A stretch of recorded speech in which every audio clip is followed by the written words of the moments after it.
അസ്സലാമു അലൈക്കും വറഹ്മത്തുള്ളാഹി വബറകാതുഹു. അൽഹംദുലില്ലാഹ് അസ്സലാത്തു വസ്സലാമു അലാ അഷ്റഫിൽ മുർസലീൻ വഅലാ ആലിഹി വസ്വഹ്ബിഹി അജ്മഈൻ. അമ്മാ ബഅദ്. ബഹുമാനികളെ, ഇന്നത്തെ നമ്മുടെ ടോപ്പിക്ക് ഖബറാളികൾക്ക് സന്തോഷമുണ്ടാകുന്ന ഒരു പ്രവൃത്തിയെ സംബന്ധിച്ചുള്ളതാണ്. നമുക്കെല്ലാവർക്കും അറിയാവുന്ന കുറച്ച് കാര്യങ്ങളാണെങ്കിൽ പോലും ഒരു ഉണർവിലേക്ക് വേണ്ടി ഉണർത്തുന്നു എന്ന് മാത്രം. മഹാനായ താബീങ്ങളിൽപ്പെട്ട മഹാനായ പണ്ഡിതൻ ഹസ്നുൽ ഹൈസം റഹിമഹുല്ല പറയുന്നു, അബൂബക്കർ ഇബ്നുൽ അർത്തൂസ് എന്നവർ പറയുന്നതായി ഞാൻ കേട്ടു. എന്ന് പറഞ്ഞാൽ അവരുടെ മുൻഗാമികളിൽപ്പെട്ട വലിയൊരു പണ്ഡിതൻ പറയുന്നതായി കേട്ടു. ഒരാൾ എല്ലാ വെള്ളിയാഴ്ചയും അദ്ദേഹത്തിൻ്റെ മാതാവിൻ്റെ ഖബറിങ്കൽ വരികയും സൂറത്ത് യാസീൻ ഓതുകയും ചെയ്യുമായിരുന്നു.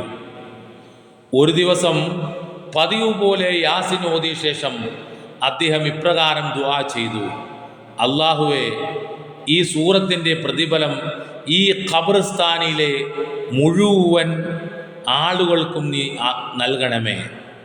പിറ്റേ വെള്ളിയാഴ്ച ഒരു സ്ത്രീ അദ്ദേഹത്തിൻ്റെ അടുക്കൽ വരികയും താങ്കൾ ഇന്ന പേരുള്ള ആളല്ലേ എന്ന് ചോദിക്കുകയും ചെയ്തു. അപ്പോൾ അദ്ദേഹം പറഞ്ഞു, ഞാൻ ആ ആൾ തന്നെയാണ്. ആ സ്ത്രീ പറഞ്ഞു, എൻ്റെ ഒരു മകൾ മരിച്ചു പോയിട്ടുണ്ട്. കഴിഞ്ഞ ദിവസം ഞാൻ അവളെ ഖബറിൻ്റെ മുകളിൽ ഇരിക്കുന്നതായി സ്വപ്നം കണ്ടു. നീ ഇവിടെ ഇരിക്കുന്നത് എന്താണെന്ന് ഞാൻ ചോദിച്ചു. അപ്പോൾ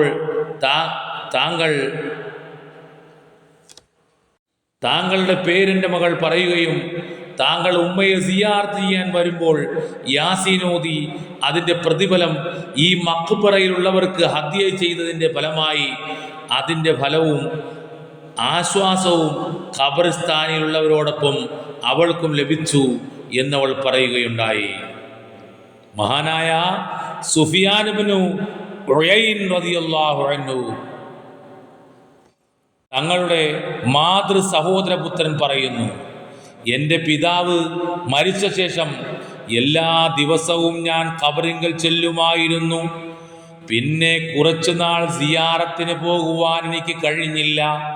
വീണ്ടും ഞാൻ സിയാറത്തിന് ചെന്ന് ഖബറിങ്കൽ ഇരുന്നു കൊണ്ട് സൂറത്ത് യാസീനും തഹ്ലീലുകളും ചൊല്ലിക്കൊണ്ടിരിക്കുമ്പോൾ കുറച്ച് സമയം കഴിഞ്ഞ് ഞാൻ ഉറങ്ങിപ്പോയി.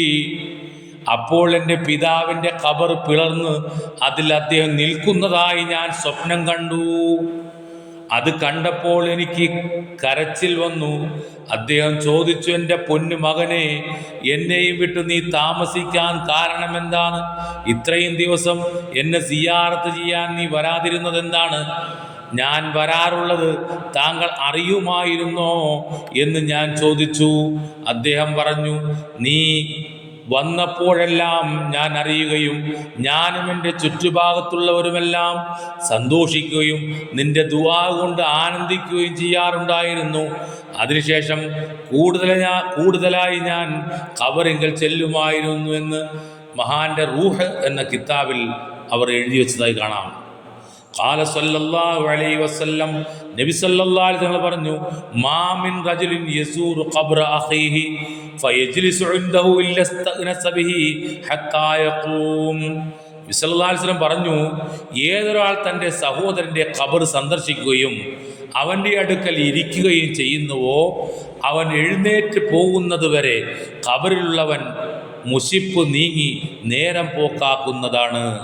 അത്രയും ശ്രേഷ്ഠതയുള്ളതാണ് ഖബർ സിയാറത്ത്. നമ്മൾക്ക് വേണ്ടപ്പെട്ടവർക്ക് നമ്മൾ സിയാറത്ത് ചെയ്യുക, ദുആ ചെയ്യുക, അവരെ ഓർക്കുക. അള്ളാഹു നമുക്ക് തൗഫീഖ് നൽകുമാറാകട്ടെ. അസ്സലാമു അലൈക്കും വറഹ്മത്തുള്ളാഹി വബറകാതുഹു.